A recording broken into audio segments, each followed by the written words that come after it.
ഇപ്പം നമ്മൾ പലപ്പോഴും പറയാറുണ്ട്, ഞാൻ പറയുന്നതൊന്നും എൻ്റെ കുട്ടികൾ കേൾക്കുന്നില്ല. എങ്ങനെ കേൾക്കും? നിങ്ങളെ രീതികളിൽ നിന്നും എത്രയോ മാറിപ്പോയി.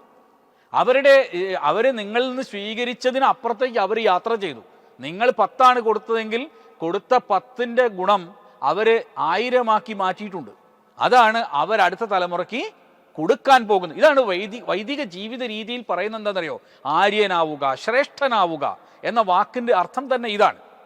നമ്മൾ മനസ്സിലാക്കണം, ആര്യനാവുക, ശ്രേഷ്ഠനാവുക.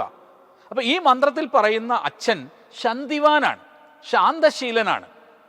ശ്രദ്ധിക്കേണ്ട കാര്യം, അച്ഛൻ എങ്ങനെയായിരിക്കണം എന്നതിനെ പറ്റിയാണ് പറയുന്നത്. ശാന്തിവാൻ, ശാന്തശീലനായിരിക്കണം. അപ്പം അച്ഛൻ പോക്കറ്റിൽ എഴുതി വെക്കേണ്ട ഒരു വാചകമാണ്. എന്താണ്?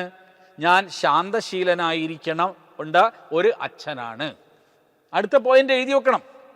കുടുംബജീവിതത്തിൽ ഒരു നല്ല അച്ഛനാവാൻ, ഒരു അമ്മയാവാൻ എന്താ ചെയ്യേണ്ടതെന്ന് ചോദ്യത്തിന് ഉള്ള ഉത്തരമാണ് ഞാൻ ഈ പറഞ്ഞുകൊണ്ടിരിക്കുന്നത്. അതെങ്ങനെ പ്രാക്ടീസ് ചെയ്യും? ഞാൻ എൻ്റെ പ്രസംഗം കേട്ടോണ്ടൊന്നും നിങ്ങൾക്കത് നടപ്പിലാകാൻ പോകുന്നില്ല. കാരണം എൻ്റെ പ്രസംഗം നിങ്ങളുടെ മസ്തിഷ്കത്തിൽ കൂടി കയറി ഇറങ്ങും. പക്ഷേ നിങ്ങളുടെ സംസ്കാരമായി അത് മാറണം. പലപ്പോഴും അച്ഛനെ സമീപിക്കാൻ മക്കൾക്ക് ഭയമാണ് എന്ന് പറയുന്നതുണ്ട്. അത് ശരിയല്ല.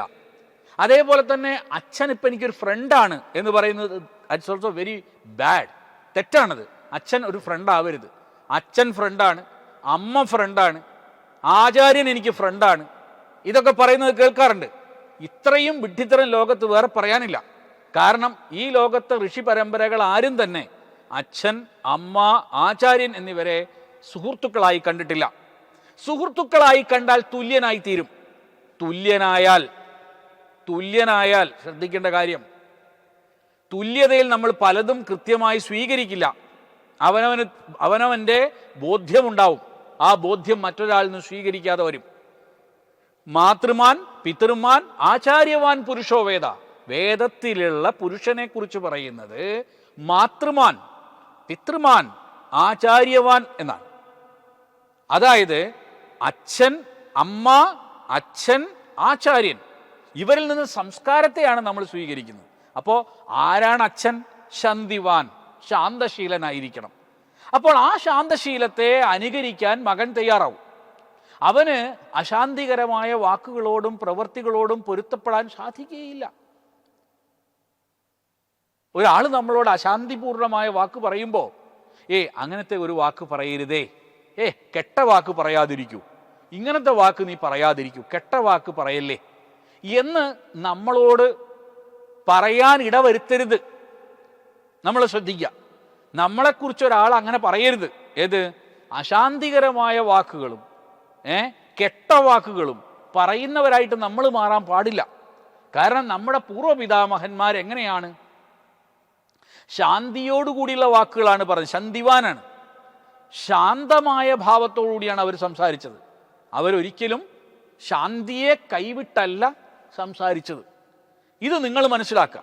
അപ്പോൾ ഈ കുഞ്ഞിന് അശാന്തികരമായ വാക്കുകളോടും പ്രവൃത്തികളോടും പൊരുത്തപ്പെടാൻ സാധിക്കുകയില്ല എന്ന് നമ്മൾ ഉറപ്പുവരുത്തണം.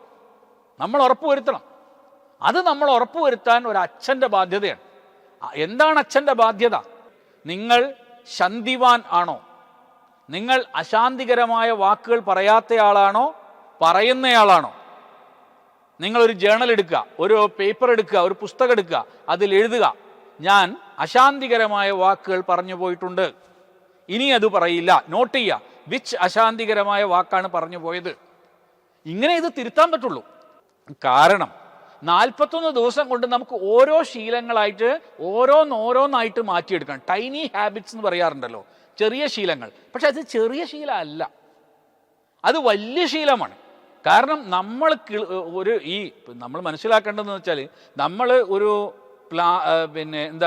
ചക്കക്കുരു കുരുവില്ലേ, ആ ചക്കക്കുരു നമ്മൾ ചെറിയതാ, നമ്മളെ കയ്യിലെടുക്കാവുന്നതേ ഉള്ളൂ. അത് നമ്മൾ ഒരു സ്ഥലത്ത് കുഴിച്ചിട്ട് അതൊരു ചെറിയൊരു ചെടിയായി വരുന്ന സമയത്ത് നമ്മൾ അതിനെ മാറ്റി മറ്റൊരിടത്തേക്ക്, നമ്മളെ പറമ്പിൻ്റെ അല്ലെങ്കിൽ നമ്മുടെ സ്ഥലത്തിൻ്റെ വീടിൻ്റെ ഒരു പ്രത്യേക ഭാഗത്തേക്ക് നമ്മൾ മാറ്റി കുഴിച്ചിടുമ്പോൾ, അല്ലെങ്കിൽ മാറ്റി അതിനെ എന്ത് ചെയ്യുക, വളർത്താൻ വേണ്ടി വെക്കുമ്പോൾ നോക്കൂ, അത് നമ്മളെ കയ്യിലെടുക്കാവുന്നതേ ഉള്ളൂ.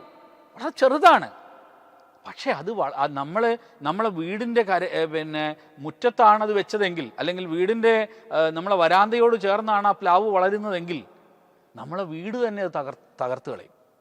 എന്നാൽ അതിന് കൃത്യമായ നിജമായ ഒരു സ്ഥലത്ത് വെച്ച് കൊടുത്ത് വളർത്തിയാലോ, അത് നമുക്ക് തണൽ നൽകും, അത് നമുക്ക് വളം നൽകും, അത് നമുക്ക് നല്ല ജാക്ക് ഫ്രൂട്ട് തരും, നല്ല ചക്കപ്പഴത്തെ തരും, അല്ലേ?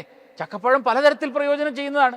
പക്ഷെ ഇവിടെ ഇതുപോലെ തന്നെയാണ് ശന്തിവാനായ അച്ഛൻ സ്വന്തം മക്കളോട് വളരെ ആത്മാർത്ഥമായ അശാന്തികരമായ വാക്കുകളോടും പ്രവൃത്തികളോടും പൊരുത്തപ്പെടാൻ സാധിക്കാത്ത വിധത്തിൽ തൻ്റെ മക്കളെ വളർത്താൻ നിങ്ങൾ ഓരോ അച്ഛനമ്മമാർക്കും ബാധ്യതയുണ്ട്.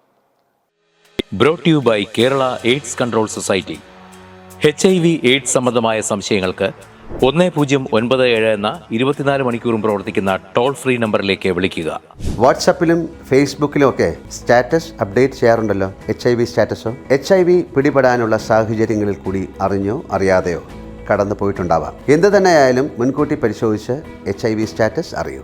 സൗജന്യ HIV പരിശോധനയും കൗൺസിലിങ്ങും ആരോഗ്യ കേന്ദ്രങ്ങളിൽ പ്രവർത്തിക്കുന്ന ICTC അഥവാ ജ്യോതിസ് കേന്ദ്രങ്ങളെ സമീപിക്കുക. നിങ്ങളുടെ സ്റ്റാറ്റസ് എന്തായാലും വിവരങ്ങൾ രഹസ്യമായി സൂക്ഷിക്കുന്നതായിരിക്കും.